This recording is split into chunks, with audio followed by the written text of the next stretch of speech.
جديد فيديو النهارده. لو انت عندك بقى شويه جوز الهند كده مش عايزاهم، تعالي نعمل بيهم احلى زيت جوز الهند، وكمان نعمل بيهم حليب جوز الهند. طبعا انتوا عارفين فوائد زيت جوز الهند قد ايه للبشره وللشعر، وليه فوائد كتيره جدا هقول لكم عليها، وكمان حليب جوز الهند. كل دوت هنعمله في الفيديو النهارده، وطريقه سهله جدا اي حد ممكن يعملها. كل دوت بشويه جوز الهند بس. هنجيب طبعا اي حاجه عندك تحطيها على النار، وتكوني غاليه ميه في الكتل، وهنحط الميه المغليه عشان اسرع بس العمليه بتاعه تسويه جوز الهند بسرعه.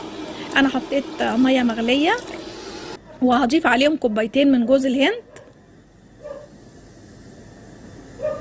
يعني بكوبايتين اتنين هتعملي زيت جوز الهند وحليب جوز الهند. يعني بدل ما تروحي تشتري بمبلغ قد كده، انت هتعمليه بشويه جوز الهند اللي فاضلين عندك من رمضان، هتقدري تعملي بيهم كميه حلوه قوي من زيت جوز الهند وحليب جوز الهند. طبعا انا كده حطيت كوبايتين جوز الهند، وحطيت ميه مغليه، سيبهم بس يغلوا